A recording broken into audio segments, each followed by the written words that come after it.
Hey everyone. Tonight we begin in a mud-choked trench, where the only sound is the drip of water off a rusted helmet and the measured exhale of a sniper lining up his shot. Each breath steady as a loaded rifle.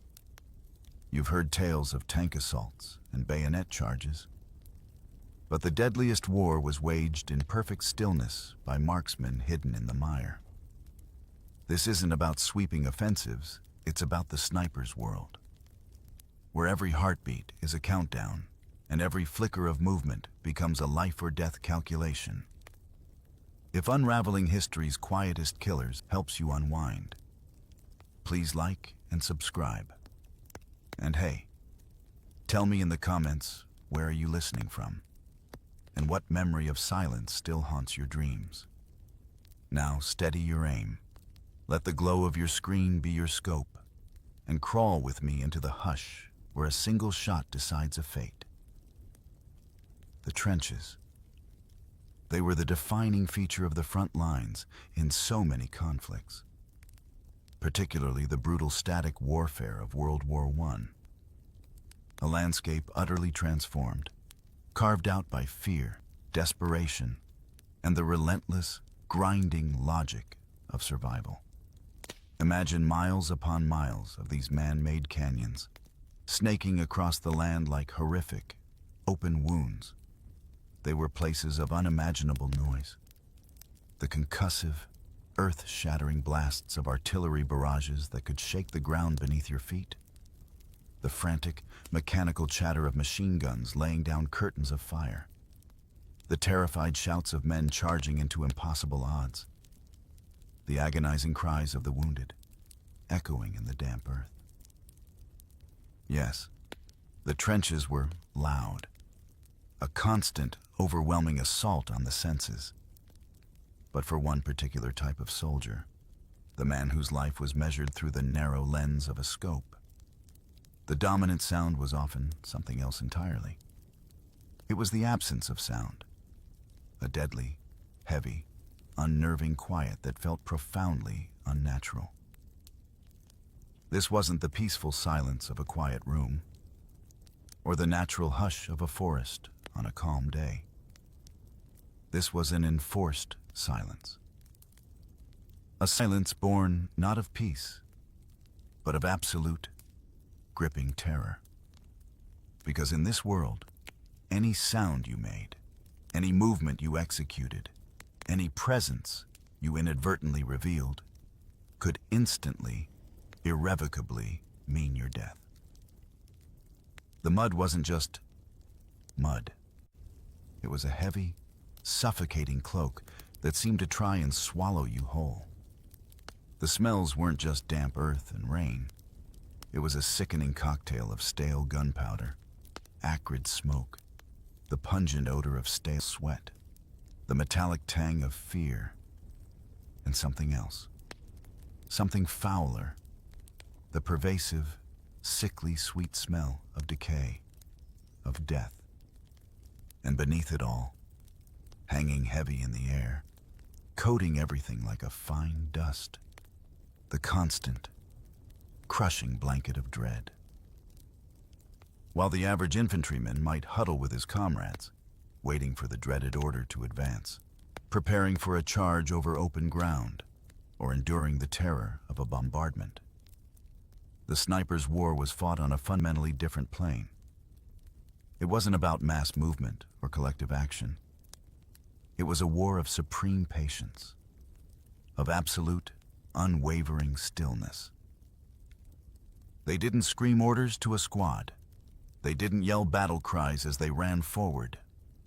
They waited, silent, deadly, almost perfectly hidden. Their primary weapon wasn't just the high-powered rifle they carried. It was their uncanny ability to melt into the landscape, to become indistinguishable from the earth itself. In this unique, terrifying reality, every single action carried an immense, potentially lethal weight. A boot placed slightly wrong, snapping a fragile branch hidden beneath the mud. A helmet accidentally scraping against the trench wall. a shadow falling in a way that seemed unnatural. These weren't just minor slips. Any one of these tiny actions could be the signal the enemy was waiting for. Not just to alert them to a general presence, but to pinpoint you, to invite a targeted, precise, and lethal response aimed directly at your hidden position. The regular infantrymen faced the terrifying chaos of indiscriminate fire, bullets and shrapnel raining down everywhere. But the sniper faced a different kind of threat. The chilling certainty of a single, precise shot, aimed with deadly intent, solely at them. In this hyper-alert, deadly environment, natural instincts were completely rewired. The primal, human urge to move, to stretch cramped muscles, to fidget, or worst of all, to peer over the protective wall of the trench or hiding spot. This became a suicidal impulse. The smallest act of curiosity, the briefest, most innocent desire to simply see what was happening beyond the immediate confines of your safety, was transformed into a gamble with the highest possible stakes. Life or death. There's an old, grim saying born directly from this brutal reality, whispered between those who understood its truth. You don't always die from bullets fired blindly. Sometimes, you die from curiosity. You die from the fraction of a second you exposed yourself. You die from that irresistible, human urge to look, to know, to break the agonizing, monotonous tension of waiting. The sniper understood this terrifying truth on a cellular level. Their very survival depended on absolute, unwavering discipline, on fighting the most basic primal urges, the urge to move, to be seen, to interact with the world outside their tiny, hidden bubble. They learned to measure their lives not in the conventional units of hours or days, but in breaths held in their lungs, in muscle twitches suppressed with sheer willpower, in the agonizing, life-saving act of remaining perfectly, utterly still. This oppressive silence wasn't just a condition they endured. It was their battlefield, their most vital weapon, and their constant, terrifying companion. In the silent war of the sniper, disappearing wasn't merely a useful skill.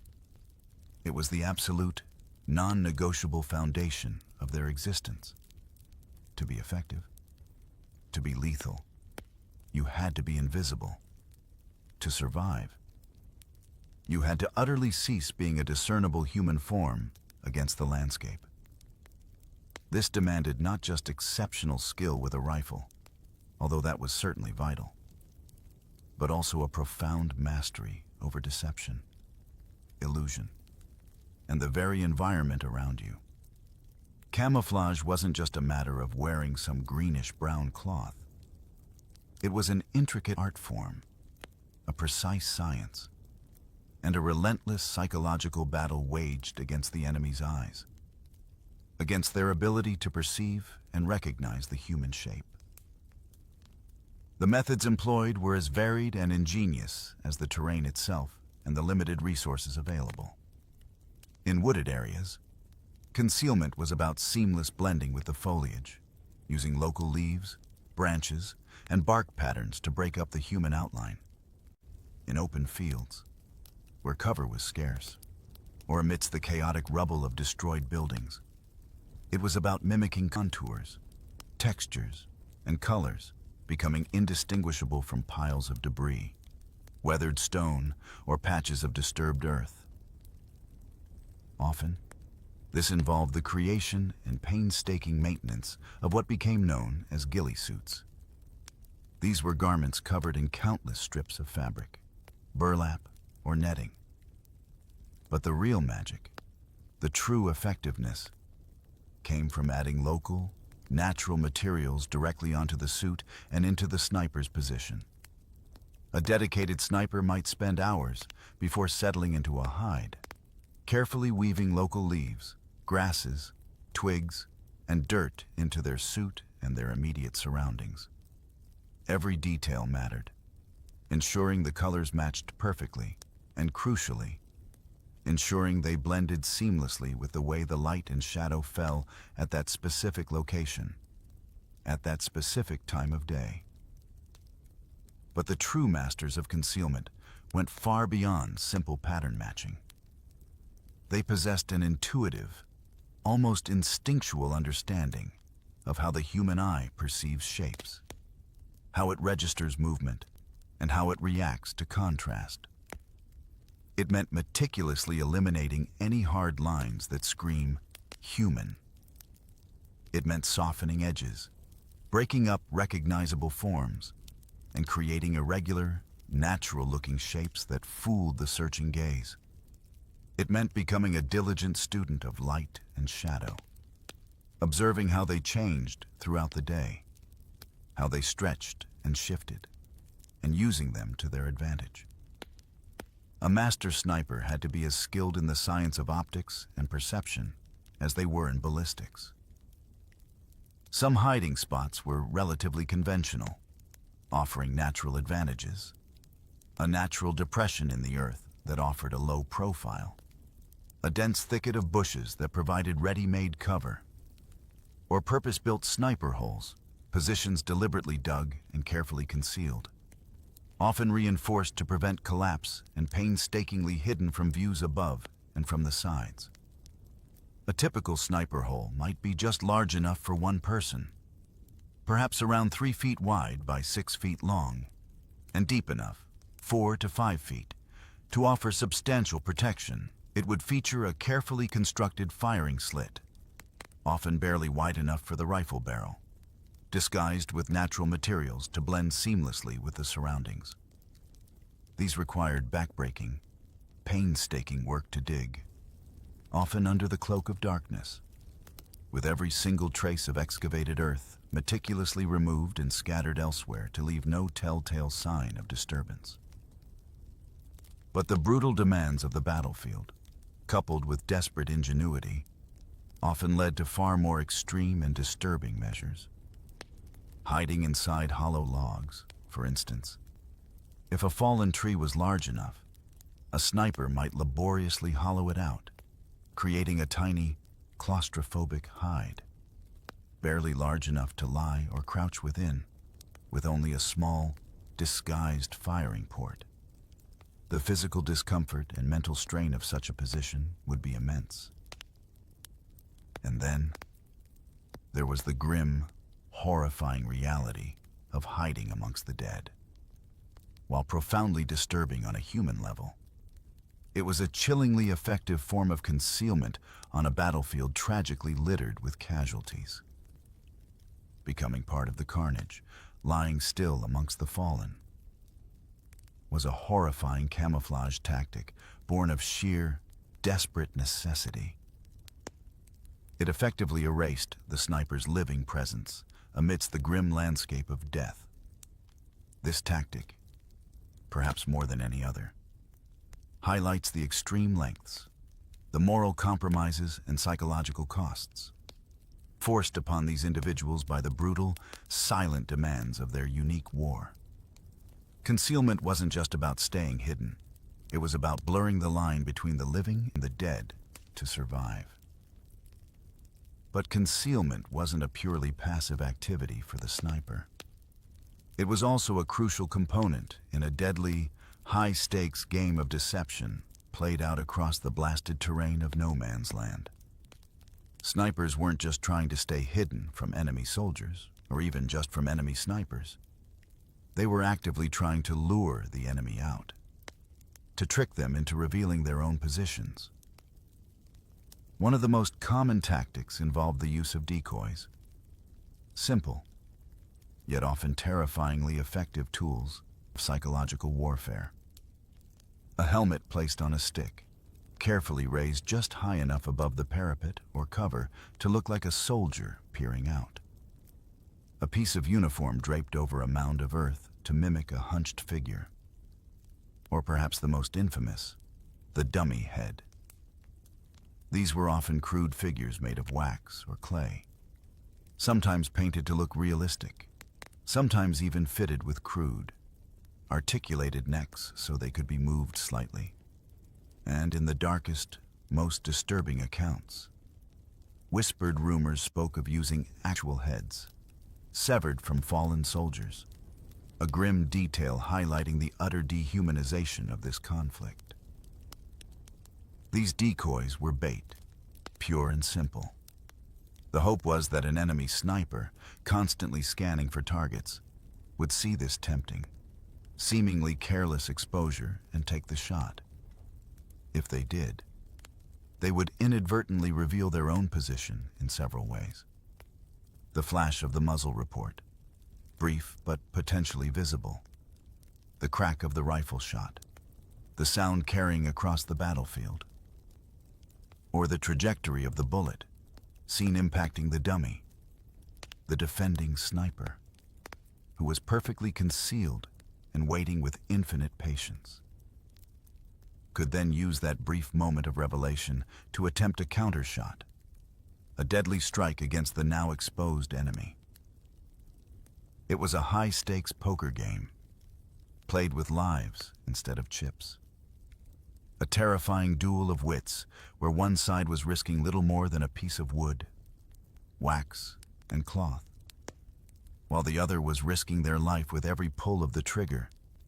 The enemy's ammunition, their reaction to the bait, became their tell. Of course, the sniper on the other side wasn't idle. They also had to be masters of deception, but equally, masters of seeing through deception. Spotting an enemy sniper was rarely as simple as seeing the full outline of a person standing out against the background. It was a skill that relied on recognizing the most subtle, almost imperceptible clues. The tiny, fleeting glint of a scope lens catching the sunlight. A shadow that seemed unnaturally deep, too sharp, or in the wrong place. A slight disturbance in the vegetation that didn't match the natural sway of the wind. The almost invisible puff of dust or displaced snow, kicked up by a muzzle blast hundreds of yards away. Or the faint, chilling, almost inaudible whisper of a bullet passing dangerously close by, indicating a shooter nearby. It was about spotting mistakes. The enemy sniper's slightest error in concealment, the tiniest lapse in their absolute stillness, the most minuscule movement. That was the opportunity the waiting sniper was searching for. This constant, nerve-wracking dance of concealment, deception, and detection turned the battlefield into a vast, deadly chessboard. A relentless game of cat and mouse, played out over acres of mud, wire, and death. Except, in this twisted version of the game, the mouse wasn't defenseless. The mouse was also heavily armed, and was often just as skilled, just as patient, and just as deadly as the cat. Both were masters of disguise, waiting, watching, enduring, for the other to blink first, to make that single, fatal error that would cost them everything. Patience in warfare is more than just a virtue. It's a strategic necessity. But for the sniper, patience wasn't just a part of the job description. It was their very existence.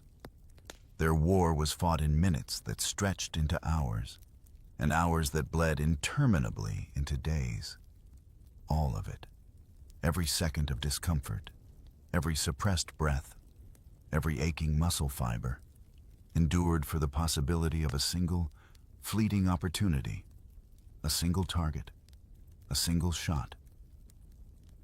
The stories, some legendary, all grimly true, recount snipers waiting for incredible lengths of time, 12 hours, 14 hours, sometimes even longer, enduring unimaginable physical discomfort and mental strain, all for one specific, often fleeting target. Imagine lying absolutely still, crammed into a tiny, often damp, often freezing cold or scorching hot hide, your muscles screaming in protest, your limbs growing numb, the circulation slowing, your eyes burning, watering, aching from the constant, intense focus required to stare through the scope, scanning the same small patch of ground for hours on end. Your world shrinks, reduces itself entirely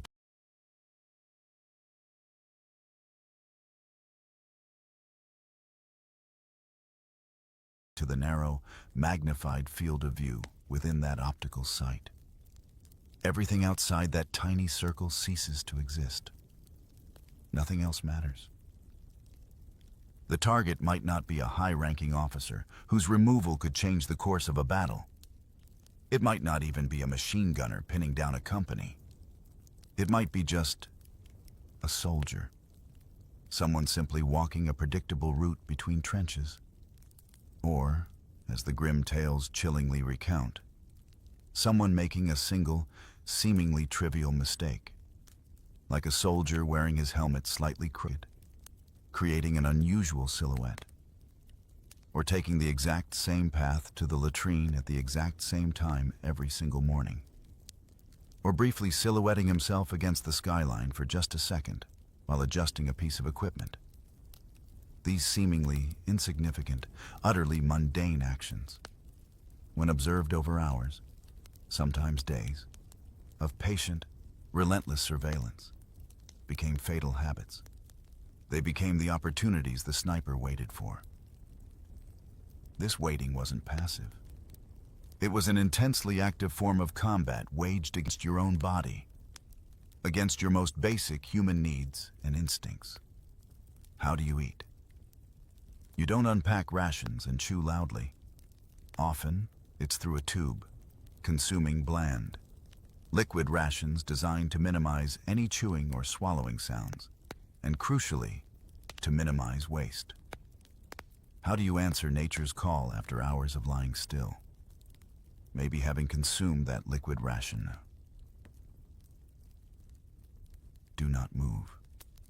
You use makeshift solutions, anything to avoid breaking your absolute stillness and revealing your position. A bottle, a bag, whatever is available. The indignity, the physical strain, the sheer unpleasantness of this aspect of the wait is immense, debilitating. Your fingers, exposed to the biting cold or just immobile for far too long, grow numb, losing all sensation. Your muscles lock up, protesting the unnatural stillness, screaming for release, for movement, for just a simple stretch. Every fiber of your being cries out for relief, to move, to stand up, to scream. But you can't. You absolutely cannot. The penalty for breaking that stillness isn't just discomfort. It's instant death. Not just for you, but potentially for your comrades. If your revealed position draws fire or compromises the defensive line. The mental battle is just as fierce, perhaps even more so, than the physical one, fighting off the crushing boredom of endless waiting, maintaining absolute, pinpoint focus for hour after hour, suppressing the uncontrollable urge to fidget, to cough that tickle in your throat, to stifle a sneeze, even to scratch an almost unbearable itch that feels like 1,000 ants crawling on your skin. Your own mind can become your worst enemy, conjuring doubts, magnifying fears, even spawning hallucinations born of extreme fatigue, isolation, and sensory deprivation. Staying alert, staying patient, staying disciplined, minute after minute, hour after hour. It requires an extraordinary, almost superhuman level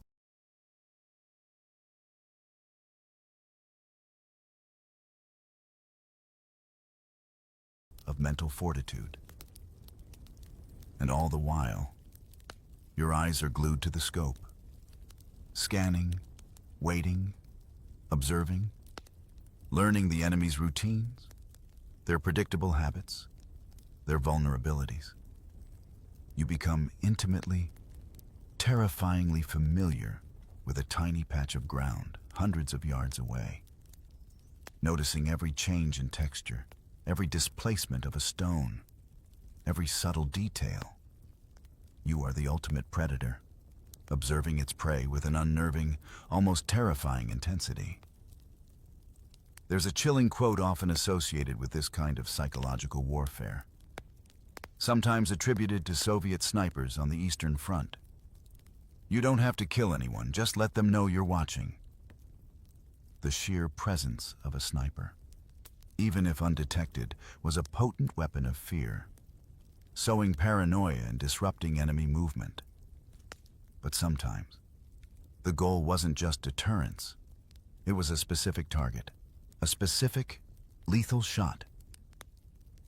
And after hours, sometimes days, of agonizing stillness, after fighting every physical protest, every mental distraction, every screaming urge to move, the moment might finally arrive.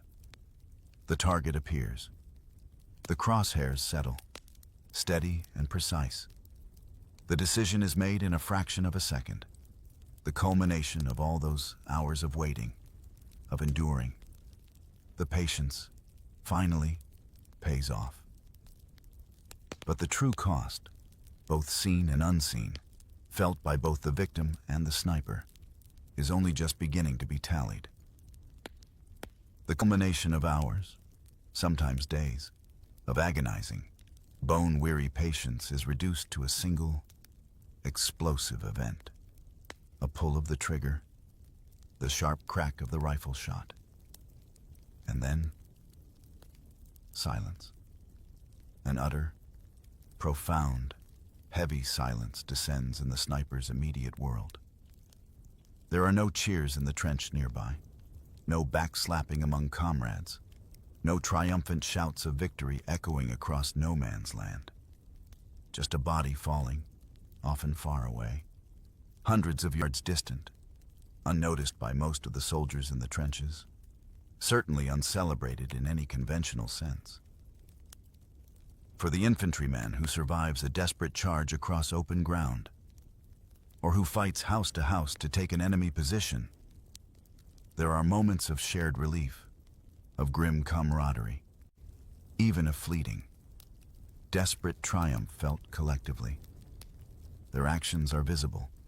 Their impact is immediate and often a shared experience. But the sniper's kill is a fundamentally solitary act, witnessed only by the sniper themselves, by the victim at the terrible end of the bullet's path, and perhaps, distantly, by an enemy who now knows, with chilling certainty, that somewhere out there, death is watching, specifically for them. There is no applause for the perfect shot, perfectly aimed after hours of waiting. No medal ceremony is being planned in the rear. The sniper doesn't emerge from their muddy, cramped hide to be hailed as a hero by cheering crowds. Often, their actions, their kills, their very presence, are deliberately kept secret even from soldiers in their own unit, necessary for maintaining operational security and the element of surprise. Their triumphs, if such a grim term can even be used, are silent, invisible, and felt only in the deepest, most internal corners of their being. In fact, snipers were often viewed with a complex, unsettling mix of emotions by their own comrades. There was awe, certainly, born of respect for their lethal skill, their almost supernatural patience, and the sheer guts required to operate alone in such terrifying isolation. There was fear, Masu, too, and often resentment. Fear, because a sniper's presence, whether friendly or enemy, acted like a magnet for danger. Their kills could provoke swift, brutal retaliatory artillery strikes or intense bursts of machine gun fire, or worse, significantly increased activity from enemy snipers, all of which put everyone else in the trenches at risk. And there was often a quiet, simmering resentment. They were different. They didn't participate in the mass charges, the shared collective suffering, the intense bonding that occurred among men enduring the chaotic, communal horror of the front-line trench together. They operated outside the conventional unit structure, solitary figures performing a chillingly precise, almost clinical task, while others were experiencing a more desperate, face-to-face, often messy form of violence.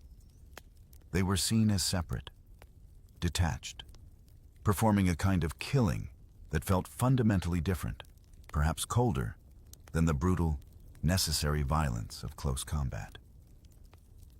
This detachment, this perceived separation, coupled with the act itself, came at a profound, devastating psychological price. There's a brutal, simple equation that governs the sniper's internal war. One kill equals one psychological scar. It's a burden added, layer upon layer, to the soul. Every single life taken, seen clearly through the magnified view of the scope, registered not simply as a strategic victory, a point scored in a game, but as a heavy, accumulating weight. Unlike the rapid, often impersonal nature of violence delivered by machine gun fire, where individual targets are often blurred into a mass, or artillery shells falling miles away, the sniper's kill was intensely, undeniably personal. They selected the individual target. They watched them, sometimes for hours, learning their habits, before making the conscious decision and taking the shot. They saw the life drain away, the body fall. This level of direct, intentional killing, repeated over time, etched itself deep onto the psyche. Every shot fired, every human life ended by their hand, added another layer of psychological damage. These weren't just events that happened. They were wounds inflicted upon the self. The sniper carried these scars alone, hidden away, just like their positions. There were no shared war stories about specific kills around the campfire, no boasting in the mess tent, just the quiet, internal accounting of the terrible, mounting cost. So, the shot rings out. Or perhaps it's just a muffled thud. A life ends. And in the sniper's hidden world, there is only the immediate, urgent need to melt back into invisibility, to return to the agonizing stillness and the growing, unbearable weight of another psychological scar. Their war was fought alone, and its grim victories were silent, invisible, and profoundly costly to the soul. Staring through a high-powered scope performs a strange, terrible alchemy on the world. The vast chaos of the battlefield, the noise, the fear, the shared experience, it all falls away, reduced to a single, crystal-clear image framed within the narrow circle of the optic sight. A human being, perhaps just going about their life, performing some mundane task, utterly unaware that they are being observed, assessed, targeted. In that confined circle of vision, perhaps just a few inches across in their world, the sniper holds absolute, terrifying power over another person's existence.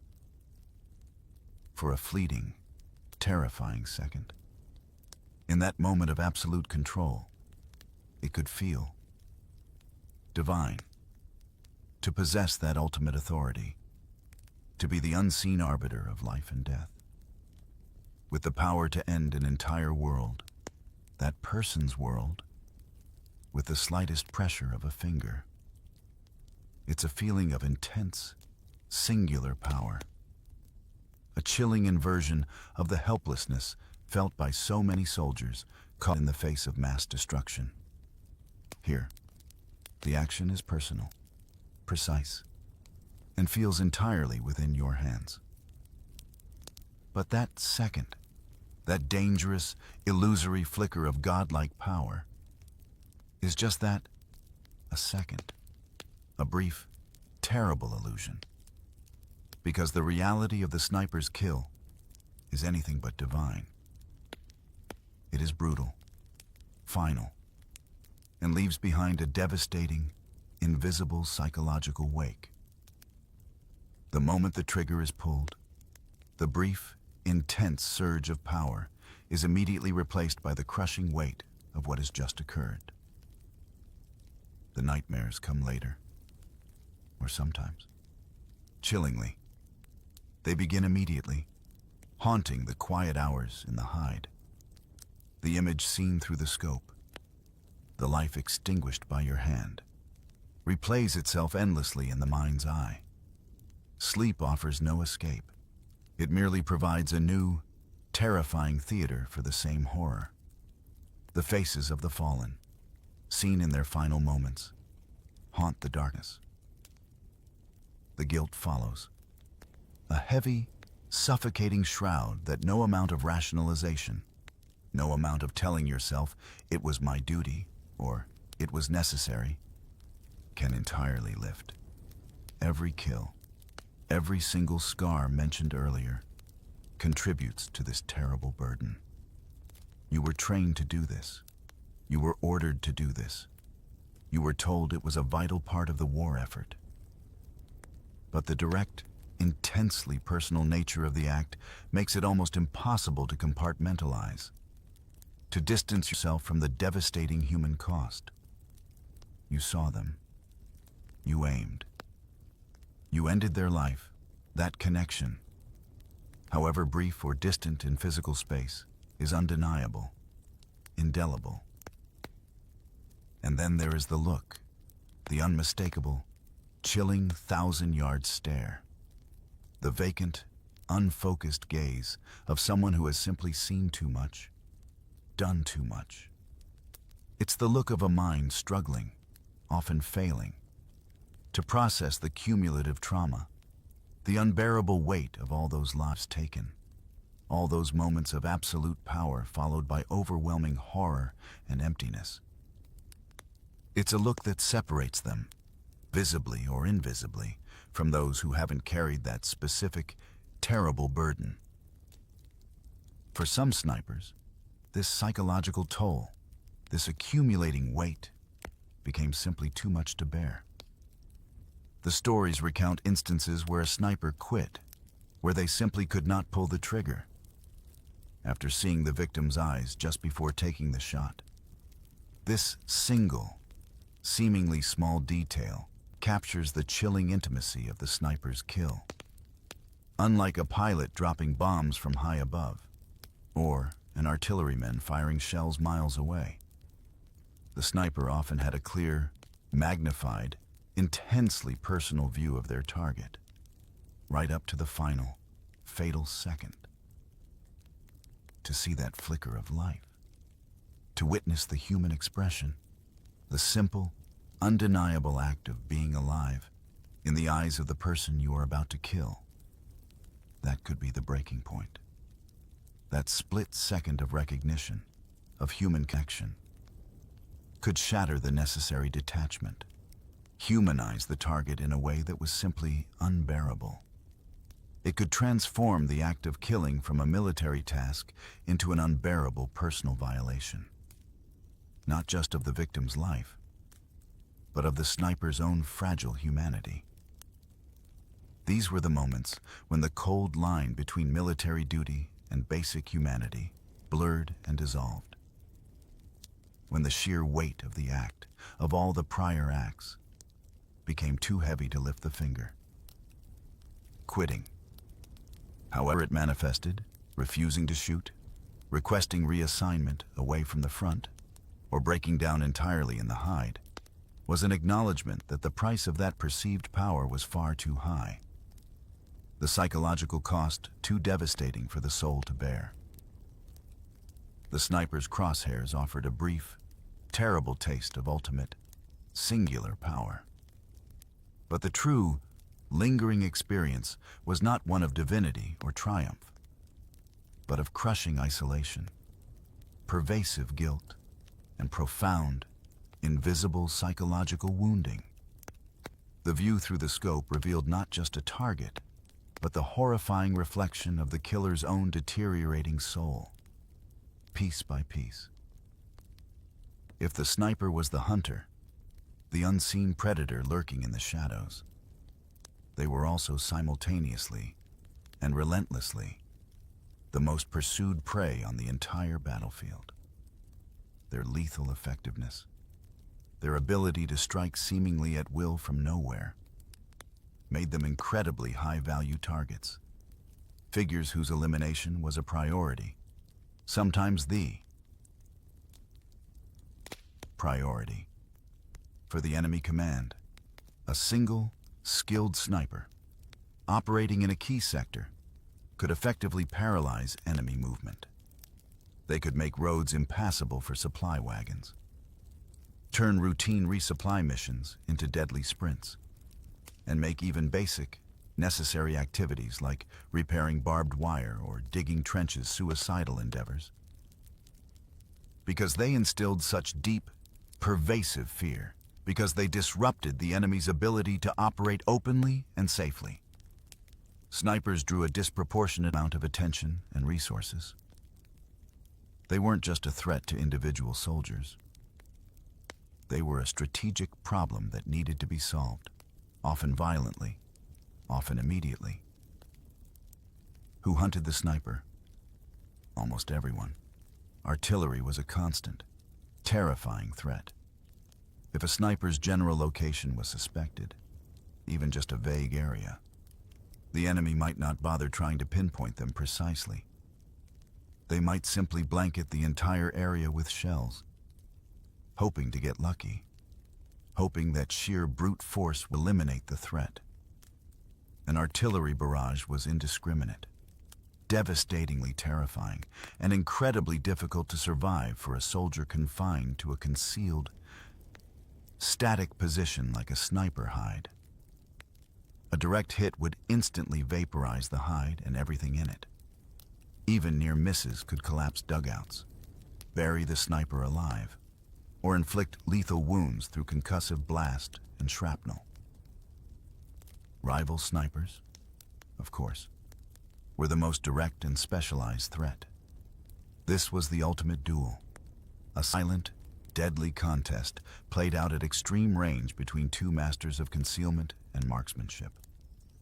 They hunted each other with relentless focus, searching for the slightest mistake, the briefest glint of a scope lens, the telltale puff of dust, the most subtle hint of displaced earth.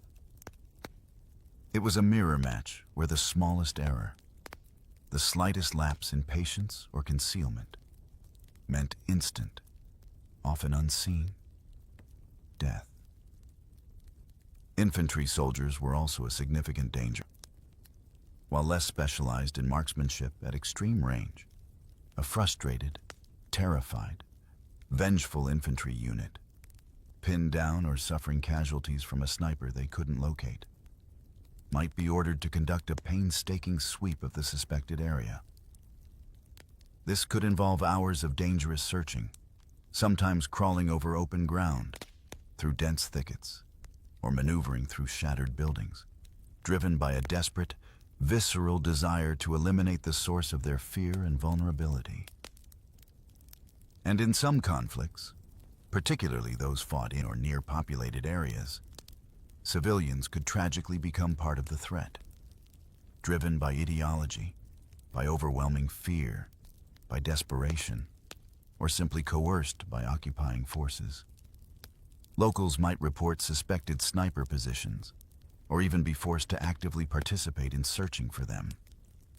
The sniper, often operating outside the conventional front lines, hidden among houses or fields, was sometimes seen by occupied populations not as a soldier, but as a dangerous invader or terrorist, further isolating them and expanding the list of those who wanted them gone. The more effective a sniper was, the greater the threat they posed to the enemy's operations. And consequently, the more intense and determined the hunt for them became. If you made the enemy so afraid that they wouldn't dare raise their heads, wouldn't risk moving supplies openly, wouldn't even feel safe sitting in their own trenches, they would expend enormous effort, dedicate significant resources to find you. They would crawl through mud, risk crossing barbed wire, navigate minefields, anything to silence the unseen rifle that held them captive in their own lines. There was no real safety for the sniper. Their carefully crafted hide offered concealment, their shield against discovery, but it also severely limited their mobility. Retreating quickly under sudden, intense fire was often impossible. They were committed to their position until their mission was complete. They were ordered to withdraw, or they were discovered. Every day in sniper hell was a relentless test of skill, of patience, of nerve, and ultimately of sheer, brutal luck. Avoiding the enemy's probing patrols, recognizing the subtle signs of a sweep, spotting the rival sniper before they spotted you, understanding when to hold fire and when to take the terrifying gamble of a countershot. The silent killer was constantly, acutely aware that they were also the most wanted man, the most sought-after prey on the battlefield. Pursued relentlessly by a host of enemies, determined to end their deadly watch. The decision to fire a countershot was the ultimate gamble. To shoot was to shatter the illusion of invisibility. To loudly proclaim, "I am here." It instantly transformed the sniper from the unseen predator into a pinpoint target. The moment the rifle cracked, their carefully maintained invisibility was shattered, even if only for a second. They risked drawing immediate, concentrated fire from the enemy sniper they just shot at, from nearby infantry, from machine gunners, or even devastating artillery. The silence and stillness that were their shield were sacrificed the moment the trigger was pulled in that desperate, deadly counter-sniping duel. The choice was often remain silent and risk being found, or reveal yourself and risk being instantly destroyed. Eventually, for many, the war ends. The guns fall silent across the front lines. Soldiers begin the long, often difficult journey home, many carrying visible physical wounds, but almost all carrying invisible scars etched onto their minds and souls. But for the sniper, the transition back to civilian life was often uniquely challenging. A return to a world that simply didn't understand, and perhaps didn't want to understand, what they had become. For many, there were no parades acknowledging their specific contribution. No cheering crowds lined the streets solely for them. No medals were easily given for the solitary, hidden kills they performed, while other combat roles were understood, often celebrated. In public narratives, the brave charge, the desperate defense of a position, the dogfight in the sky, the sniper's war was too quiet, too personal, too unsettling for public recognition. Their kills were hidden, their methods sometimes seen as cold, clinical, or even unsporting by those who hadn't lived the brutal reality of the trenches, who hadn't understood the sheer necessity of their work. Their stories, even if they could find the words, even if they dared to speak them, were often met not with understanding or gratitude, but with silence, discomfort, or even revulsion. Who in a quiet town wanted to hear about lying in the mud for hours, waiting to kill a single, unsuspecting man seen clearly through a scope? Who wanted to hear about the chilling intimacy of that view? about the devastating psychological scars left by watching life extinguished at your hand. These were not heroic tales of valor in the face of overwhelming odds. They were quiet, disturbing accounts of precision death delivered from the shadows. The intense detachment required to be an effective sniper, the learned ability to dehumanize the target in the moment, to focus solely on the task of the kill, to suppress empathy, was a necessary, vital survival mechanism in the war zone. But it was this very quality that made reintegration into civilian society almost impossible for some. The hypervigilance that saved their life in the trenches. The ingrained habit of scanning every crowd, every street, for potential threats. The profound difficulty connecting emotionally after the necessary psychological numbing of combat. These were often amplified for the sniper, whose role demanded a unique level of emotional suppression. There's a chilling quote, often used to describe the profound and irreversible changes that war inflicts upon the human psyche. But it resonates with particular force for the sniper. You weren't a murderer, but you weren't quite human anymore, either. The war, their specific war, had fundamentally altered them. The razor-thin line between predator and person had blurred, perhaps irrevocably. They had performed acts that civilian society could barely conceive of, in circumstances that stripped away conventional morality, leaving them with a unique, heavy burden. They carried the immense weight of their kills, the constant, haunting memory of those final moments seen through the scope, the gnawing guilt, the recurring nightmares. This burden was compounded by the intense isolation of their role during the war and the subsequent inability to share their experiences, to process them collectively.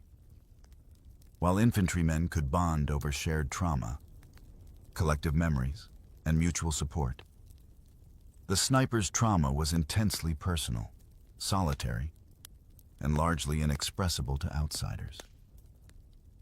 Finding meaning, finding purpose, finding a place in a world that no longer demanded their unique, deadly skills, that no longer required absolute stillness and lethal precision, was an immense challenge. The stillness that saved them in the claustrophobic confines of the trenches made them restless, alienated, and uncomfortable in the mundane routines of peace.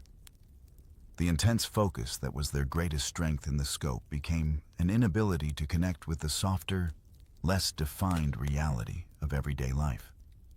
The specific skills that made them invaluable in war, endless patience, microscopic observation, deadly precision, the uncanny ability to disappear, were either useless or actively detrimental in peacetime. How do you explain the psychological scars left by waiting hours to take one life to someone who has never known such a world? Such a terrible necessity. The sniper's war didn't truly end when the fighting stopped. It continued in the quiet. Internal battles fought within their own minds, in their struggle to reconnect with a humanity that felt irrevocably altered. They were the silent killers of the battlefield. And their silence, their isolation, and the heavy, terrible weight of their knowledge often followed them. A lingering shadow, long after they left sniper hell. They are the ghosts of the battlefield. Whispers on the wind, a glint of glass in the distance. Or nothing at all. Just the unsettling feeling of being watched. They are the shadows unseen, unheard. Until the impossible shot rings out, a single, devastating punctuation mark in the chaotic symphony of war. They operate in a world defined by extremes chilling, almost unbearable patience measured in hours. Sometimes days, profound, absolute solitude. And then, a split-second explosion of calculated, deadly violence. They are the elite snipers, not just soldiers who shoot well, but masters of concealment, observation, and lethal precision. Individuals whose skill, nerve, and unwavering focus have shaped the course of battles, altered strategies, and etched their names into the grim, often controversial, history of warfare. Their impact far outweighs their numbers. They carry not just a rifle, honed for devastating accuracy at incredible distances, but the crushing weight of isolation, the constant, nerve-wracking tension of the stalk, and the profound moral burden of taking a life from hundreds or thousands of yards away. In this journey, we will pull back the veil on this clandestine world. We will explore the evolution of their deadly craft. From the muddy, brutal trenches of World War I to the complex urban labyrinths and vast, open deserts of today, we will meet the legendary figures whose deeds became legend, men whose names are synonymous with the art of the long shot. We will delve into the extraordinary, often misunderstood, mindset required to endure the unbearable tension and isolation of their mission. We will understand their devastating, asymmetric impact on the battlefield, the relentless technological arms race that fuels their ever-increasing precision, the brutal, transformative training that forges their capabilities, and the enduring legacy that continues to define modern warfare. Prepare to enter the world of the elite sniper. For centuries, armies have recognized and valued skilled marksmen, individuals with a natural talent for shooting, who could pick off targets at ranges beyond the average soldier's capability, were always useful assets. Think of the frontiersmen with their Kentucky rifles during the American Revolution, or the skilled skirmishers in the armies of Europe, but these were often soldiers who happened to be good shots, integrated into standard units without specific, specialized training or equipment for long-range precision work. They were valuable, certainly, but not yet the dedicated, tactical sniper. As we understand the role today, individuals like Timothy Murphy, a rifleman from the frontiers serving with the Continental Army during the American Revolution, demonstrated the potential of precision fire. At the pivotal Battle of Saratoga in 1777, legend holds that Murphy made a crucial long-range shot, potentially killing British General Simon Fraser from a considerable distance, perhaps around 300 yards. A remarkable feat with the muzzle-loading flintlock rifles of the time. This kind of shot, specifically targeting a high-value individual from afar to disrupt command, hinted at what specialized marksmanship could achieve, but it was an isolated incident driven by individual skill, not a systematic tactical doctrine. The very term sniper itself offers a curious clue to its origins, one rooted more in sport than in warfare initially. It traces back to 18th century British India. The snipe was a small, notoriously difficult to hunt wading bird, known for its incredibly erratic, unpredictable flight patterns. Successfully hitting a snipe on the wing required immense skill, quick reflexes, and precise shooting under challenging conditions. Hence, a hunter good enough to consistently hit snipes was dubbed a sniper. It was a term denoting exceptional marksmanship against a particularly challenging target, a mark of skill recognized among hunters. But the modern concept of the military sniper, a highly specialized soldier dedicated specifically to precision target engagement from concealment, often over long distances, with a focus on observation and intelligence gathering. That concept truly took hold and evolved dramatically in the crucible of large-scale, static warfare. The late 19th and early 20th centuries saw significant advancements in military technology, particularly the widespread adoption of smokeless powder, which produced less revealing muzzle smoke than older black powder, and the development of more accurate, reliable breech-loading rifles with improved sights. These technological shifts set the stage. However, it was the brutal, unique, and static conditions of early 20th century conflict that solidified the sniper's indispensable tactical role. Before World War I erupted in 1914, dedicated, organized sniper units were exceedingly rare in most armies. Marksmanship was valued, and some units designated specific soldiers as sharpshooters. But the idea of training soldiers solely for sniping, equipping them specifically for it with specialized rifles and optics, and employing them as a pervasive, distinct tactical asset across the front lines, was not yet standard doctrine. Armies had soldiers who were good shots, certainly, but the specialized sniper as a constant, terrifying component of trench warfare was yet to emerge fully. The sheer, static, bloody horror of the Western Front changed everything.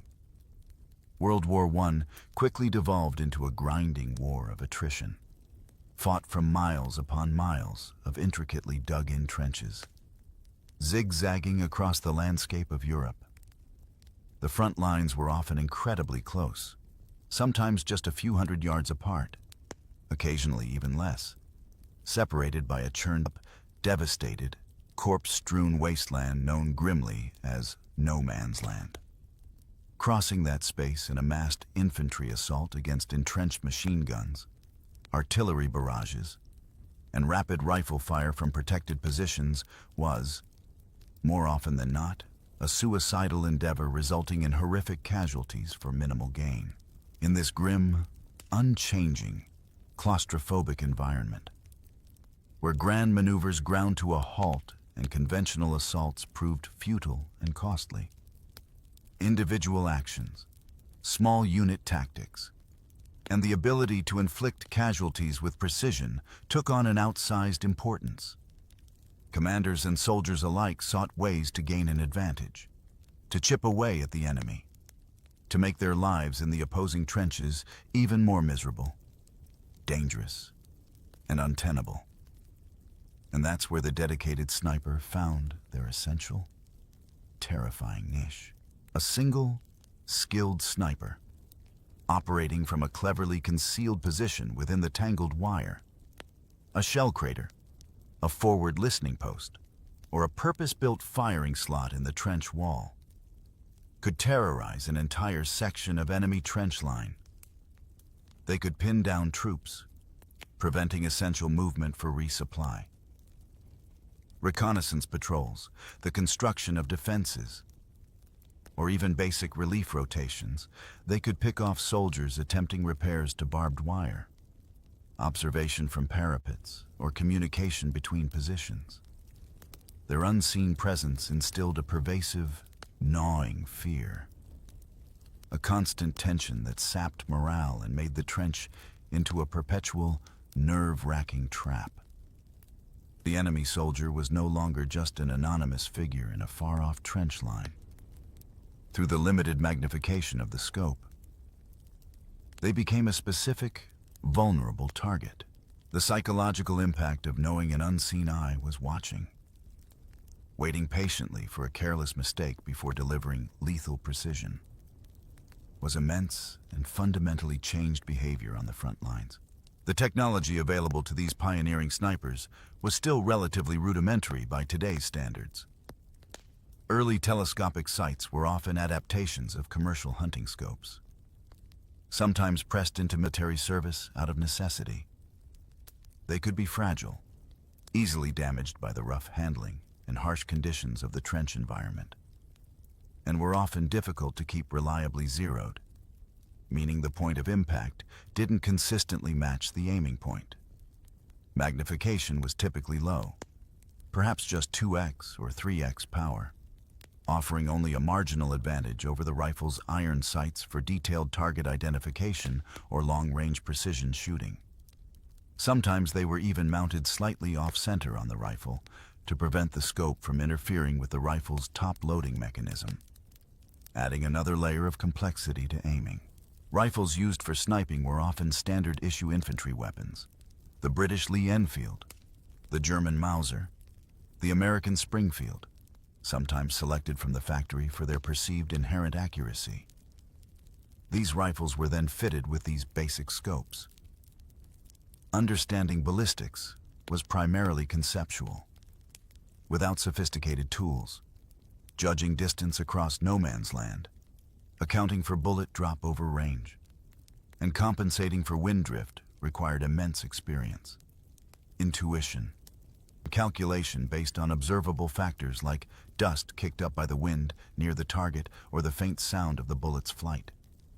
It was an art as much as a science, relying heavily on the individual shooter's feel for their rifle and the environment. But it was in this brutal environment that the craft of sniping, the fundamental principles that still guide snipers today, truly began to be defined and refined. The importance of concealment wasn't just about hiding. It was about becoming an invisible part of the landscape itself. Snipers learned to blend perfectly with their immediate surroundings, using mud smeared on their uniforms, grass, leaves, burlap salvaged from sandbags, whatever was at hand, to seemingly disappear into the tangled wire, shell-pocked earth, and shattered debris of no man's land. They learned to use the natural folds in the ground, shell craters, and carefully constructed firing ports within the trench parapet. Patience, a cornerstone of the sniper's discipline that would become almost legendary, was measured not in minutes or even hours, but in days. They would lie motionless in their hides, enduring discomfort, cold, or searing heat, waiting for the perfect shot opportunity, or simply waiting for an enemy soldier to make a careless mistake that revealed their position, like showing their head over the parapet for too long. This extreme patience was a survival necessity and a tactical advantage. This relentless threat posed by unseen snipers forced the enemy to adapt quickly, spurring the development of early counter-sniping tactics and technology. Soldiers developed methods to spot the telltale signs of a hidden sniper. Observation scopes, often made from periscopes adapted for trench warfare, allowed soldiers to scan no man's land and the opposing trench line without exposing their heads. They looked for muzzle flash, though smokeless powder reduced this, or the telltale puff of dust kicked up by the shot, or the glint of sun off a scope lens. Dummy heads, often crude representations made of papier-mâché or simple wood and wire, were placed atop trench parapets to deliberately draw fire, revealing the sniper's position by the location from which the shot originated. This led to a silent, deadly duel playing out constantly between the main lines of battle. A game of wits, patience, and observation, separate from but fundamentally influencing the larger conflict. The sniper of World War I wasn't just a soldier with a scoped rifle. They were pioneers defining a new, critical role in modern warfare. They had to master observation techniques in a chaotic, constantly surveyed environment, learn to build effective, long-term hide sites from limited materials, develop camouflage tailored specifically to the unique trench landscape, and refine their marksmanship under unimaginable physical and psychological pressure.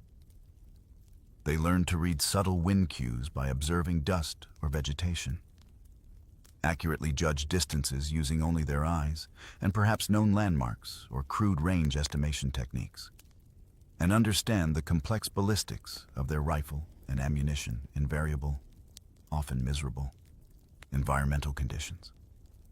It was an art as much as a science, relying heavily on the individual shooter's feel for their rifle and the environment. The lessons hard learned in those muddy, claustrophobic, and lethal trenches. Lessons about patience, fieldcraft, observation, the psychological game, and the importance of teamwork with an observer, laid the foundational principles for every generation of snipers that followed. defining the core skills that would persist even as the nature of warfare underwent dramatic transformations in the decades to come. The techniques and principles forged in the static lines of World War I prove the tactical concept of the specialist sniper. But the nature of warfare changed dramatically after 1918. The grinding, fixed front lines gave way to far more dynamic. Mobile conflicts fought across continents. Armies moved rapidly across vast distances, fought in incredibly diverse terrain, and engaged in battles that shifted shape and location constantly. The core principles of sniping, concealment, observation, precision fire remained vital. But their application had to adapt significantly to these new, fluid environments and the new strategic demands of global war. World War II, erupting in 1939, presented a far more complex, widespread, and dynamic environment than its predecessor. While some instances of static lines and defensive positions reappeared, particularly towards the end of the war, the conflict as a whole was characterized by rapid armored thrusts, vast logistical distances, and campaigns fought across an astonishing variety of terrain and climates, from the freezing, sprawling, often open landscapes of the Eastern Front to the dense, humid jungles and beaches of the Pacific Islands, the arid deserts of North Africa, the mountainous regions of Italy, and the bombed-out ruins of Europe's ancient cities. Sniper tactics had to evolve to remain effective. Snipers were still indispensable assets, but their role expanded significantly beyond simply terrorizing trench lines.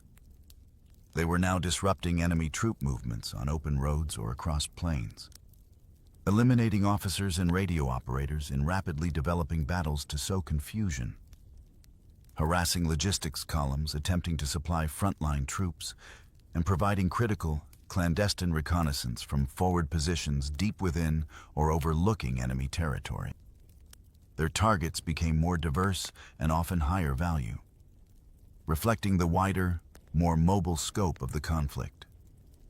The emphasis shifted from simply inflicting casualties to achieving specific tactical and strategic effects. In the Pacific theater, the unique and brutal environmental conditions demanded a completely different kind of sniper expertise than the open fields of Europe. The dense, oppressive jungle environment severely limited visibility, often reducing effective engagement ranges to just a few hundred yards or even less. The intense heat, crushing humidity, and incredibly thick vegetation made movement difficult, loud, and exhausting. Here, snipers had to master movement and concealment in almost impenetrable terrain, using the natural foliage, the ferns, vines, bamboo, and deep shadows to become virtually invisible. Staying hidden meant not just blending in visually, but also managing sweat and scent in the tropical heat, and moving with extreme care to avoid making noise by breaking branches or rustling leaves. The Japanese military were formidable opponents, masters of using the terrain for defense and ambush, and they employed highly disciplined and effective snipers. These Japanese marksmen were known for their incredibly disciplined hiding techniques, sometimes digging cunningly concealed spider holes barely large enough for a man to hide in, or even tying themselves high up into the canopy of dense trees, making them incredibly difficult to locate and neutralize. Counter-sniping in the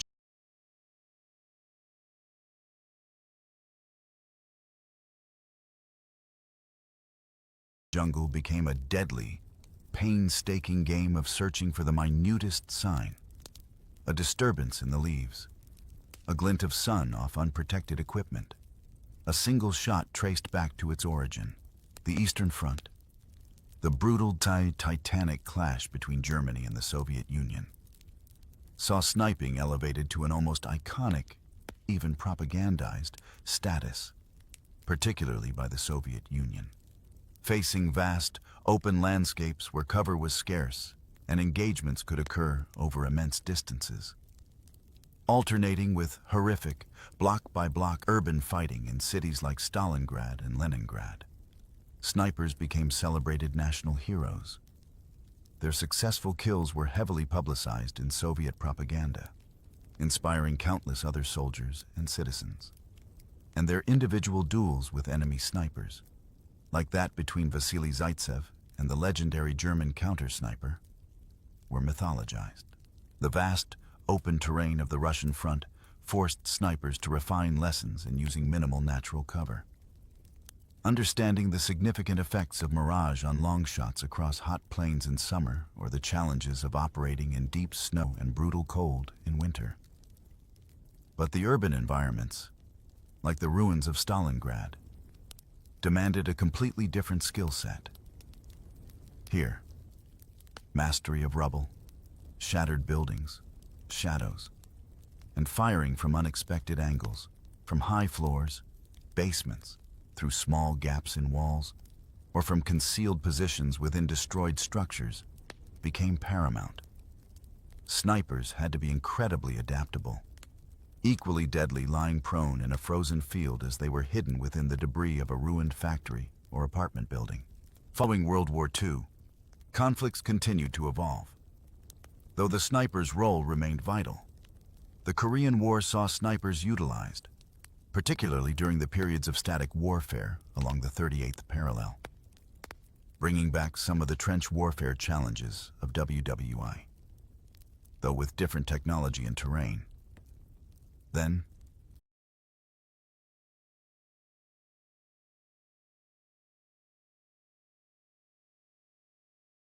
the Vietnam War, starting in the 1960s, brought the sniper back into the dense jungle environment, but with new challenges posed by a different enemy and a different type of conflict: counterinsurgency and guerrilla warfare.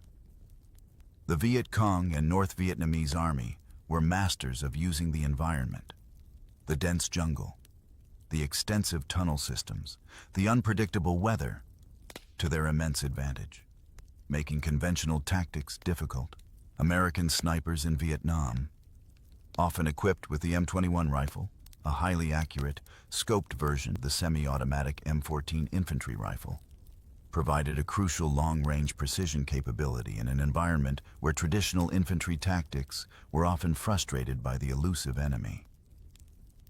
Sniper teams conducted patrols, set ambushes in carefully chosen locations along enemy movement routes, and engaged high-value targets or enemy soldiers attempting to set up their own ambushes, often at ranges exceeding 500 yards, sometimes pushing out towards 1,000 yards or more with exceptional shots. This provided a strategic and tactical advantage that the enemy, relying more on close-quarters engagements and ambushes, often lacked. The M21, while semi-automatic, proved reliable and accurate in the harsh jungle conditions, becoming an iconic weapon of the Vietnam War sniper. Other nations also employed snipers, each adapting to their specific operational environment and equipment. The latter half of the 20th century and the dawn of the 21st century have seen military conflicts shift further towards complex urban environments, sprawling, complex cityscapes with multiple levels and hiding places, asymmetrical warfare against non-state actors who blend with civilian populations, and operations in arid, vast desert terrain with extreme distances and environmental challenges. Snipers, ever adaptable, evolved yet again to meet these new demands. Urban sniping requires detailed knowledge of building structures, firing angles from windows and rooftops, and the critical, often difficult, ability to differentiate combatants from civilians in chaotic, crowded environments. Operating in non-linear battle spaces demands constant vigilance, rapid target identification, and precise decision-making under pressure. Desert environments, conversely, demand mastery of incredibly long distances, understanding the significant effects of heat, dust, and intense sunlight mirage on ballistics and visibility. Camouflage against sand, rock, and sparse vegetation is essential, as is managing limited water resources and dealing with extreme temperatures that can affect both the soldier and their equipment. The dry air and vast, open spaces create unique challenges for judging distance, reading wind, and finding concealment. This continuous evolution, from the static trenches of WWI, through the global battlefields of WWI, the jungles of Southeast Asia, and into the complex urban and desert environments of today, underscores a fundamental truth about the sniper's strength. It lies not just in their incredible marksmanship, but perhaps even more so, in their unparalleled adaptability and ability to apply their core skills to any environment.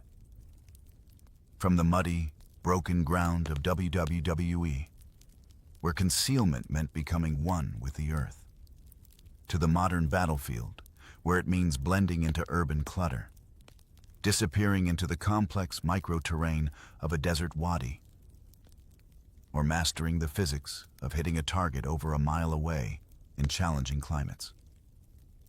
The core skills of observation, concealment, and precision are constantly refined and applied to new environments, new enemies, and new threats. The specific tactics, techniques, and technology evolve rapidly. But the essence of the shadow hunter, the unseen precision instrument, remains the same. A testament to the enduring utility and flexibility of this specialized role in the ever-changing face of warfare. Every era of conflict, in every corner of the globe, has produced individuals whose deeds with a rifle have become the stuff of legend, whose names are whispered with a mixture of awe, respect, and sometimes fear by both friend and foe. These are the men who, through a combination of extraordinary skill, profound patience, tactical brilliance, and unwavering nerve, embodied the pinnacle capabilities of the elite sniper, leaving behind legacies etched into the grim history of warfare, sometimes celebrated for their bravery, sometimes viewed with the cold, hard lens of the grim reality of their trade. From the mud and blood of World War I emerged figures who transcended the anonymity of the trenches to become genuine heroes. One such legend was Francis Pegamagabo, an Ojibwe soldier serving with the Canadian Forces. Pegamagabo's official record is astounding. He was credited with an astonishing 378 enemy kills and the capture of 300 prisoners. These numbers alone place him among the top snipers of the war, if not the top. But his effectiveness went far beyond mere statistics. Pegamagabo possessed exceptional tracking and scouting abilities, skills honed from his traditional upbringing in the wilderness of Canada before the war. These skills made him a master of infiltration and observation in the complex, dangerous environment of trench warfare and no man's land. He could move unseen and unheard through areas other soldiers wouldn't dare enter, gather critical intelligence on enemy positions and movements, and position himself for deadly, precise shots from unexpected angles. He earned the military medal 3 times, a truly rare and distinguished achievement for a soldier, underscoring not only his unparalleled skill as a sniper, but also his immense bravery and effectiveness in direct combat situations alongside his sniping duties. His ability to combine traditional, ancestral skills with modern military tactics made him a uniquely effective and deeply respected soldier by his comrades. Another World War I standout, who carved his legend in a different, equally brutal theater, was Australia's Billy Singh, of Chinese and English descent. Singh was known fittingly as the assassin of Gallipoli, operating in the brutal, close-quarters campaign fought on the rugged, unforgiving hillsides of the Gallipoli Peninsula in Turkey. The terrain at Gallipoli was challenging, steep, broken ground with lines often closer than those on the Western Front, making every movement potentially fatal and requiring mastery of concealment in rocky, sparse terrain. Singh was officially credited with approximately 150 confirmed kills during the campaign, though some estimates based on contemporary accounts and the sheer terror his presence instilled in the enemy lines are significantly higher, possibly reaching over 200. His effectiveness was so profound and disruptive to the Ottoman forces that their command reportedly offered bounties specifically for his capture or death. Singh worked closely with a dedicated spotter, Private Ayan Idris, who would use a spotting scope to help locate targets in the complex terrain, assess distances, and call corrections for the tricky winds swirling around the hills. This partnership between sniper and spotter, crucial to maximizing effectiveness and safety, was beginning to be formally recognized as essential during this era. Singh's story highlights the significant impact a single, deadly marksman could have even in campaigns that weren't dominated by static trench lines, but where precision fire could break stalemates and demoralize the enemy. World War II saw the rise of snipers who became genuine national icons, particularly on the brutal Eastern Front. Perhaps the most legendary and feared of all was the Finnish sniper, Simo Häyhä, known chillingly as the White Death by the Soviet soldiers who faced him. Häyhä fought against the invading Soviet Union during the Winter War of 1939 to 1940. This conflict was fought in incredibly harsh, unforgiving conditions, with temperatures routinely dropping below 20 degrees Fahrenheit and in deep, often chest-high snow. Astonishingly, Häyhä achieved most of his unparalleled success using the simple iron sights on his Finnish-produced Mosin Nugent rifle, choosing not to use a telescopic scope. He found scopes prone to fogging and breaking in the extreme cold, and believed they made a sniper a larger, more visible target by requiring them to raise their head higher, operating often alone, wearing white camouflage that blended seamlessly with the snowy landscape. Häyhä was credited with over 500 confirmed kills using his rifle in under 100 days of combat, an almost unbelievable rate of success that earned him the chilling moniker, the White Death, for the terrified Soviets. He developed unique and ingenious tactics, like packing snow in front of his position to conceal his muzzle flash and absorbing the slight puff of snow, and even keeping snow in his mouth to prevent his breath from steaming visibly in the frigid air and revealing his location. His ability to operate undetected and kill effectively in such brutal, extreme conditions remains unparalleled and is a testament to his mastery of fieldcraft and basic marksmanship. On the Soviet side of the Eastern Front, Vasily Zaitsev became a national hero and a powerful symbol of Soviet resistance during the desperate Battle of Stalingrad in 1942 to 1943. Credited with over 240 confirmed kills during the brutal, close-quarters urban fighting, Zaitsev's story was heavily promoted in Soviet propaganda, inspiring countless other soldiers and citizens to take up sniping. He wasn't just a deadly shot.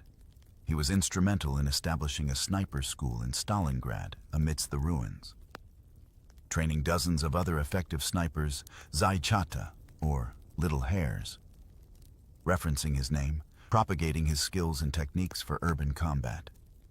Zaitsev was also famously involved in legendary sniper duels, most notably, and perhaps semi-mythologized for propaganda purposes, with a supposedly elite German counter-sniper sent specifically to hunt him and demoralize the Soviet defenders. While the exact details of this particular duel may be embellished, the idea of the sniper duel, a personal, high-stakes battle of wits and skill between two deadly experts, captured the public imagination on both sides. Zaitsev's ability to operate and kill effectively in the horrific, close quarters, building by building urban combat of Stalingrad, demonstrated the crucial adaptability required for the sniper role, proving their immense value not just in open fields, but in the complex, deadly terrain of a destroyed city. Moving into the Vietnam War, U.S. Marine Corps sniper Carlos Hathcock became one of America's most famous and revered snipers. Known affectionately as White Feather, due to the distinctive white feather he wore in the band of his bush hat as a challenge and a way for fellow Marines to recognize him. Hathcock was officially credited with 93 confirmed kills during his multiple tours. However, due to the strict rules for kill confirmation during that era, requiring an officer witness in addition to his spotter, he and many others who knew his capabilities estimated his actual count was significantly higher, potentially numbering in the hundreds. Hathcock completed missions that became legendary within the sniper community and are still studied today. One involved a painstaking, incredibly difficult multi-day stalk, reportedly 4 days and 3 nights, across challenging enemy-held terrain to reach a position from which he could successfully kill a high-ranking North Vietnamese army general from over 1,000 yards away. This mission required immense physical and mental endurance, fieldcraft mastery, and unwavering patience. Another famous, almost unbelievable account describes him killing an enemy sniper by shooting directly through the man's rifle scope. The bullet reportedly traveling down the scope tube and hitting the enemy sniper in the eye. While seemingly miraculous, this shot is mechanically possible under the right circumstances and rain. Hathcock's profound patience, exceptional fieldcraft in the brutal jungle, unparalleled nerve under pressure, and dedication to protecting his fellow Marines solidified his status as a true master of his craft and an enduring hero. In the modern era, particularly during the conflicts in Iraq and Afghanistan in the early 21st century, figures like U.S. Navy SEAL Chris Kyle gained significant prominence, largely due to his memoir and subsequent film. Known among his comrades as the Legend for his high kill count, Kyle served multiple tours in Iraq and was officially credited with 160 confirmed kills by the Department of Defense, though he himself claimed many more in his autobiography. Kyle became known for his effectiveness in complex urban environments during intense battles like the Battle of Fallujah, operating from rooftops, windows, or within buildings. Kyle and other snipers provided crucial overwatch and precision fire support to ground troops engaged in deadly street-to-street fighting against insurgents. They neutralized enemy fighters attempting to set ambushes, machine gunners firing on friendly forces, and other threats that pinned down infantry. His autobiography, American Sniper, and the subsequent highly successful film brought the often unseen, often misunderstood, and controversial world of the modern military sniper into mainstream public consciousness, sparking widespread discussion and debate about the role, impact, and psychological toll of the job in contemporary warfare. These individuals, Pegahmagabo from the trenches, sing on the hills of Gallipoli, Heiha disappearing into the Finnish snow, Zaitsev fighting in the ruins of Stalingrad, Hathcock stalking through the Vietnamese jungle, Kyle in the urban landscapes of Iraq, from different nations, different conflicts, and vastly different eras, share common traits that define the elite sniper extraordinary marksmanship skill.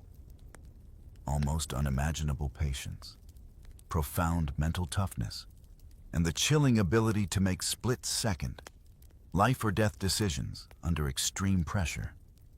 Their stories, while sometimes embellished by the passage of time or molded by propaganda, highlight the critical, often disproportionate, role the individual sniper plays in the vast, chaotic theater of war. They are the sharp, precise edge of the spear, operating where technology, psychology, fieldcraft, and sheer human will converge to deliver decisive impact. They represent the pinnacle of individual combat effectiveness, feared by the enemy and highly valued by their own forces, more than perhaps any other role in combat. Sniping demands a unique, incredibly challenging, and sometimes profoundly taxing psychological profile. It is a job defined by stark extremes hours, sometimes days, of utter stillness, silence, and acute sensory deprivation, punctuated by moments of intense, lethal action requiring absolute focus, technical precision, and immediate, critical decision-making. It involves profound isolation, deployed far forward or on the fringes of the main force, cut off from the immediate camaraderie and mutual support of larger units, yet demands the absolute necessity of seamless, trusting teamwork with a single partner, their spotter. It requires the mental detachment necessary to view a target from afar through a scope, often observing them for a period, coupled with the heavy, undeniable, and deeply personal reality of taking a human life. The core of the sniper's immense mental challenge is the requirement for almost superhuman patience and unwavering focus over extended periods. A sniper team might deploy to a concealed position and remain there for 24, 48, even 72 hours or more without significant movement, sometimes without speaking above a whisper, enduring extreme physical discomfort and mental monotony.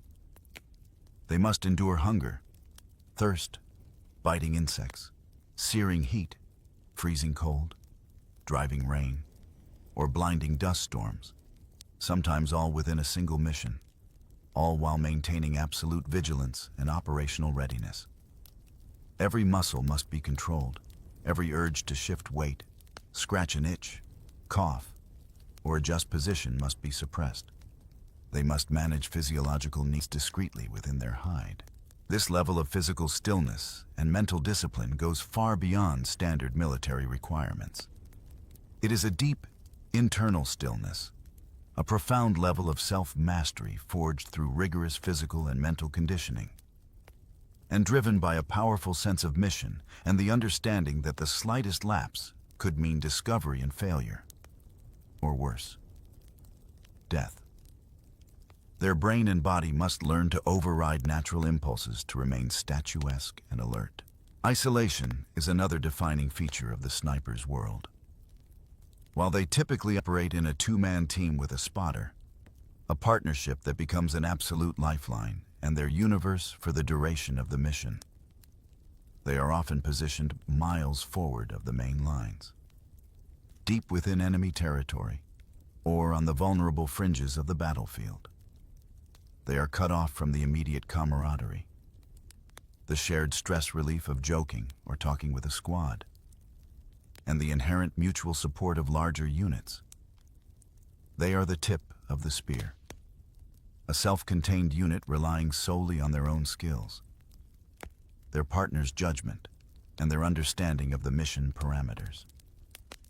This physical and psychological separation can breed a sense of detachment from the rest of the force, a feeling of being outsiders, separate observers looking in on the chaos from a hidden, solitary vantage point.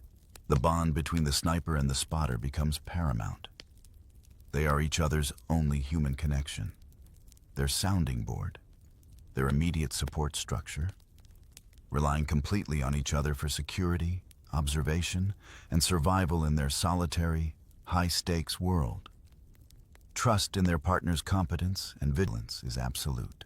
And then, there is the moment of truth, the culmination of hours or days of waiting and enduring.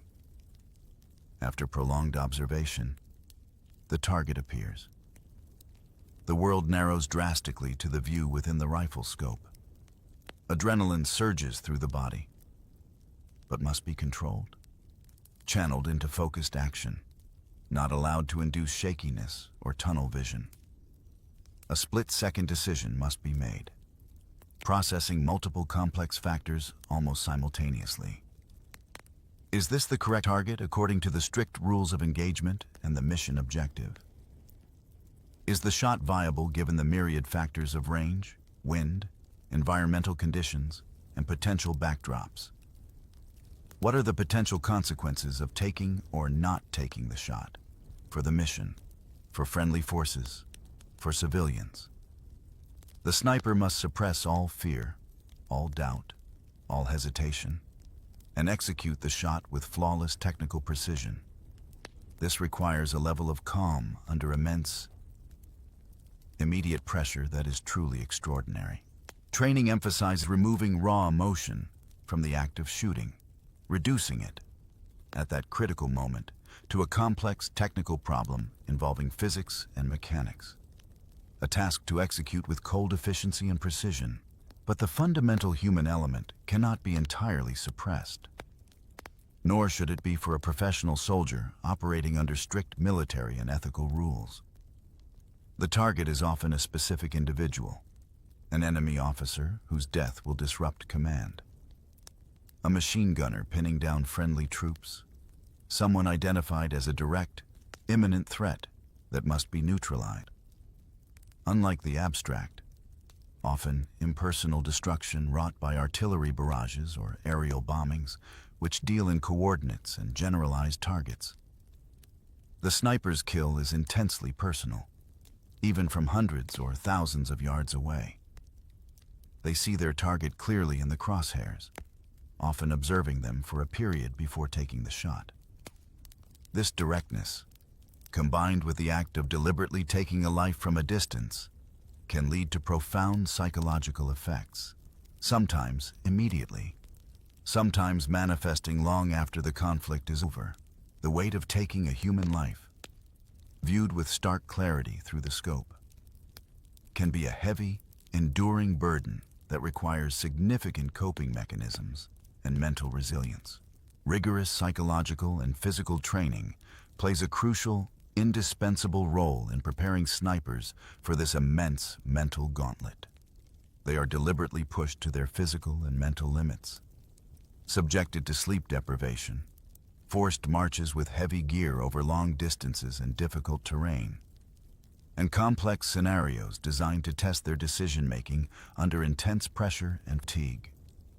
This isn't just physical conditioning, it's building mental resilience, stress inoculation, and the ability to perform under duress. They learn complex techniques to control their breathing, regulate their heartbeat, and maintain intense focus amidst physical discomfort and psychological chaos. They are taught to view their targets not as innocent civilians, but as direct, active threats to their own forces. Threats that must be neutralized to protect the lives of their comrades and the success of the mission.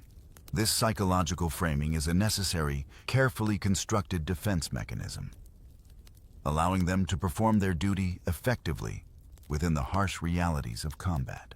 The partnership between the sniper and the spotter is more than just functionally necessary. It's a fundamental pillar of their psychological well-being and operational effectiveness.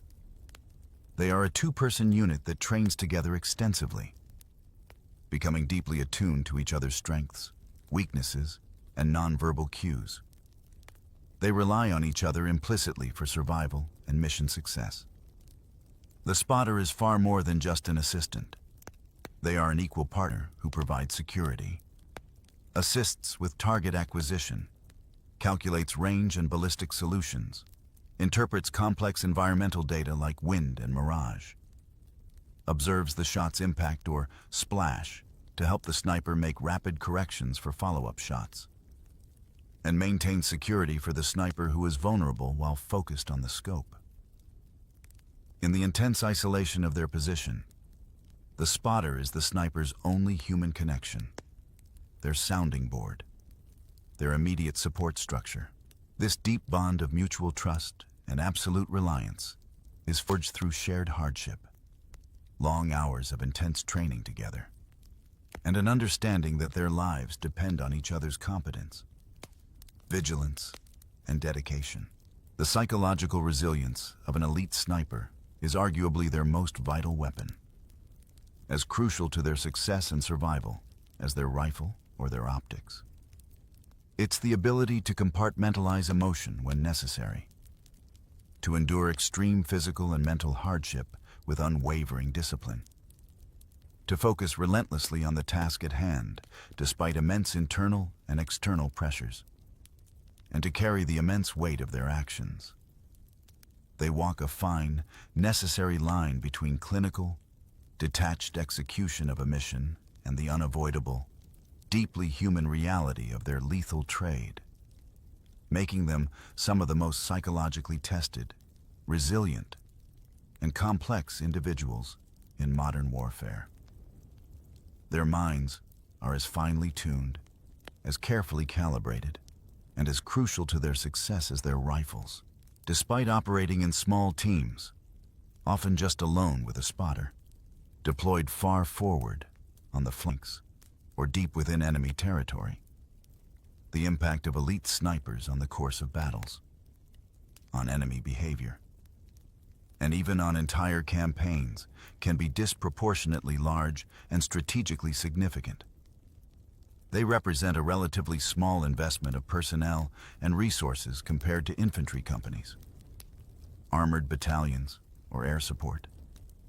Yet their presence, or sometimes simply the fear of their presence, can dramatically alter enemy actions, influence friendly strategy, and achieve effects far beyond simply reducing enemy numbers. This is their asymmetric advantage. One of the most immediate and significant impacts of snipers is on enemy morale, psychology, and freedom of movement. Knowing that an unseen enemy observer, capable of delivering lethal precision from hundreds or even thousands of yards away, is potentially watching their every move creates a pervasive sense of dread, vulnerability, and paranoia that can cripple effectiveness. Simple actions that soldiers might otherwise take for granted, moving between positions, gathering for a briefing, using a radio, conducting reconnaissance patrols, or even just showing oneself for a brief moment, become fraught with unacceptable danger. This constant, unseen threat forces enemy troops to remain huddled in cover, severely restricts their movement, particularly during daylight hours, makes essential tasks like resupply and communication more difficult and dangerous, and relentlessly erodes their confidence, discipline, and willingness to maneuver or expose themselves, ultimately making them less effective fighters. The psychological pressure of being hunted by an invisible enemy can be debilitating to an entire unit. Snipers are also incredibly powerful force multipliers, particularly in defensive operations or when supporting friendly maneuvers. By surgically eliminating key enemy personnel, officers issuing commands, non-commissioned officers leading patrols or organizing defenses, radio operators coordinating units, machine gunners providing overwhelming suppressing fire, or forward observers calling in artillery or air support, they can instantly disrupt enemy command and control structures, degrade their immediate firepower, and sow confusion and disorganization. A single, well-aimed shot from a sniper can neutralize a significant, immediate threat to friendly forces, halt an enemy assault before it gains momentum, or cripple a key enemy position by removing its leadership or most dangerous weapon system. This allows friendly forces to hold ground more effectively, maneuver more safely, or counterattack with greater success. Conversely, in offensive operations or during patrols, snipers provide crucial overwatch and protection for advancing troops. Positioned on high ground, on flanks, or ahead of the main advance, they can scan the terrain with powerful optics, identify hidden threats like enemy machine gun nests, anti-tank positions, improvised explosive devices, or concealed enemy personnel that might otherwise ambush friendly forces. They can then suppress enemy fire from key points with precise shots or neutralize these threats entirely, providing a safer path for infantry to advance. They act as the crucial, long-range eyes of the advancing force, clearing the way and preventing costly, potentially devastating engagements with unseen or dug-in enemies. The intelligence gathering and surveillance role of snipers is often overlooked in popular portrayals, but it is absolutely critical and frequently the primary objective of a mission, even more so than direct engagement. Equipped with incredibly powerful optics, binoculars and spotting scopes capable of seeing fine detail at long ranges. Snipers can observe enemy positions, assess troop strength, identify types of equipment, map defensive layouts, track enemy movements, and report on enemy activities in meticulous detail from a relatively safe, concealed distance. This real-time bedtime, granular information is invaluable for strategic planning at higher command levels, helping commanders understand the battlefield situation, identify weaknesses in enemy defenses, track enemy movements, and make informed, precise decisions about troop deployment, targeting, and objectives. Many sniper missions are primarily focused on reconnaissance and surveillance, with direct engagement only authorized against specific targets of opportunity or necessity determined by the mission commander.